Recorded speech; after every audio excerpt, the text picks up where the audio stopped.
Welcome to the AFR Saints channel, where we provide you daily content on your favorite team, the New Orleans Saints. Do us a favor and hit that subscribe button. Be sure to leave your comments below and smash that like button. Who dat? With the Saints coming out of the game against Atlanta, one of the big takeaways was, of course, the Saints had found such creative ways to lose games under Dennis Allen, like playing Atlanta. And just look at Atlanta. You went to Atlanta earlier this year. You didn't allow an offensive touchdown, yet you managed to lose that game. They had found creative ways to lose earlier this year. You play Atlanta the second time, and you get outgained by 100 yards. You get doubled up on your rushing total. Atlanta one time of possession by nearly 11 minutes. I mean, it was so lopsided on the stat sheet, but you found a way to win the game. You made winning plays at the end of that game. Tyrann Mathieu's interception was certainly key in that. Chase Young strip sack fumble. The blocked field goal at the end of the first half. I mean, all of those plays were winning plays that contributed to you winning the game, things that evaded you under Dennis Allen. And I thought it was so interesting when Derek Carr was meeting with reporters, and this was on Wednesday, and he kind of, and keep in mind, look, Carr's taken his arrows, and he's taken plenty from me. You all know that. My contention has always been he's a good NFL starting quarterback. He's just not a championship starting quarterback. But this is still year 11. This is a man who's played in nearly 200 NFL games at this point. So he's seen an awful lot. So with that context, this comment carries a little more weight. That's the most plays we've run in a practice in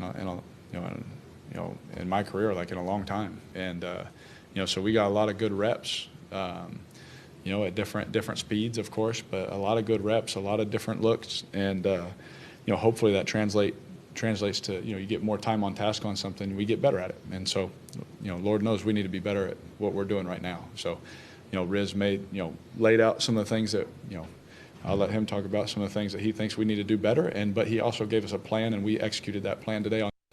Is Derek Carr saying he can't remember a time they ran that many plays in a practice ever in 11 years. Speaking of that Wednesday practice, I'm sorry, you said one number 2 from Rizzi. So he's talking about practice yesterday, Wednesday. So you win the game against Atlanta.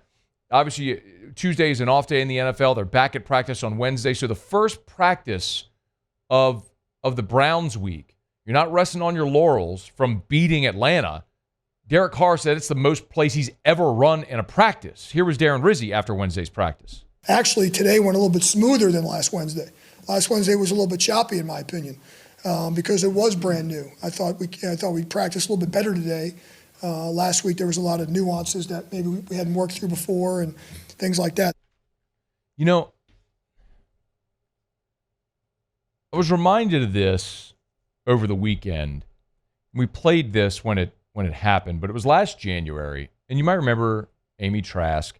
Amy Trask was a former front office executive with the Raiders when Dennis Allen was the head coach there, and she does media now.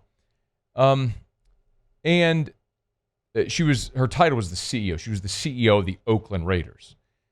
And I'm not trying to speak ill of the dead, but this comment got a lot of attention then, 11 months ago. And I think it still holds a lot of weight, maybe has new meaning given the context now of what's happened with Dennis Allen. Shortly after Dennis was hired by the Saints, I was asked about him, about his coaching, his leadership on CBS Sports. And I answered in the following manner because now I have an addition to that answer. I shared my views of Dennis's leadership, and I use that word in quotes. And I quickly noted that, look, we can all learn on the job, we can grow on the job, we can improve on the job. I not only grew on my job, I grew up on the job. I grew up on the job, I learned, I made mistakes, and I said, Dennis can do that as well. And what that play made clear to me is he has not changed his leadership style. There's more. I don't know if you have more there as well, but because she talked further about a lot of the struggles and not feeling like Dennis Allen was a leader of men, and that was after the Jameis Winston play last year. And my contention at the time was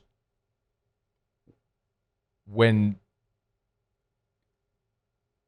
Jameis made that call to get, it's funny that Jameis is now coming into the Dome this weekend, but when Jameis made that decision to get Jamal Williams a touchdown, his team was fired up, and Dennis Allen in the postgame is apologizing for the behavior of the players. He didn't read the room, and I think he lost a lot of those guys at that point. And when you lose a locker room, and you lose their trust, it's darn near impossible to get it back. And I think Dennis Allen lived with that. And so now you see what happened here at the start of this year, and they lose 7 straight, and they're not making winning plays, right? They're finding ways to lose games. And then so abruptly, Darren Rizzi comes in, and there's a game where you get outplayed, but you find a way to win it. It's very clear about face. I'm not saying that the Saints players weren't trying or weren't playing hard. I believe they were. But the intangible nature of culture that people always refer to, it's something you can't ever touch. Like, you can't put your finger on it. But it's something that's built and cultivated. And, I mean, I remember we've talked so much over the years about, you know, when Sean Payton came in 2006. You had a losing culture here. And one of the first things he did was uprooted players that were part of that losing culture. Remember, people talked about Wayne Gandy, who was a veteran offensive lineman. You know, Wayne Gandy, there was these stories, he had like a leather recliner at his locker and just didn't give great effort. They got him out. He was a starting offensive lineman. Dante Stallworth was a first-round draft pick. They got rid of him. He was your big play weapon you'd use a first-round pick on. But for Sean, it was more about culture.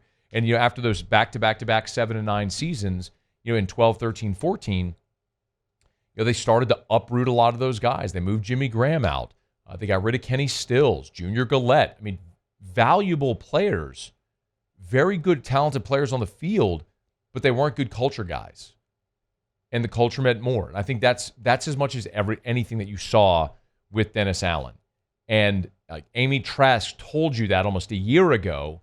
We got a further growing sample size now that validated it, confirmed it, and then you see what happens in one game under Darren Rizzi. And by the way, y'all, like, the Saints team has major flaws. I'm not telling you that they're going to go on this amazing run where they win 7 straight and they're going to the playoffs. I don't believe that.